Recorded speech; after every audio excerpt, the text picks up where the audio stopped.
పాకిస్తాన్ వ్యవహార శైలిని పరిశీలిస్తామని, భవిష్యత్తులో ఏమాత్రం తేడా వచ్చినా ఊరుకునే ప్రసక్తే లేదని ప్రధాని మోదీ హెచ్చరించిన సంగతి మనందరికీ తెలిసిందే.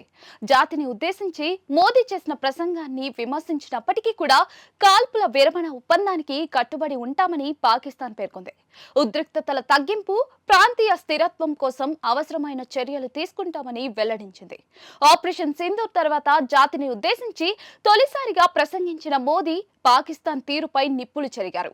దీనిపై పాకిస్తాన్ విదేశాంగ శాఖ స్పందించింది. ఓ సుదీర్ఘ ప్రకటనను విడుదల చేసింది. ప్రాంతీయంగా శాంతి స్థిరత్వం కోసం అంతర్జాతీయ స్థాయిలో కృషి జరుగుతున్న వేళ భారత ప్రధాని మోదీ చేసిన వ్యాఖ్యలు ఉద్రిక్తతలను పెంచేదిగా ఉన్నాయన్నది. కాల్పుల విరమణను తామే కోరినట్లుగా చెప్పడంలో వాస్తవం లేదని తెలిపింది.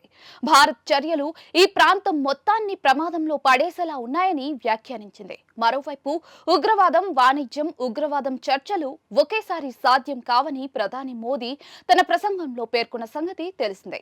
ఒకే చోట నీళ్లు, రక్తం ప్రవహించవని ఉద్ఘాటించారు.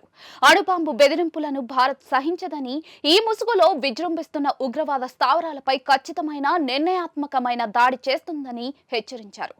భారత్ చేసిన దాడులను తట్టుకోలేక పాకిస్తాన్ చివరకు కాల్పుల విరమణ పేరుతో కాళ్ల బేరానికి వచ్చిందని ప్రధాని మోదీ అన్నారు.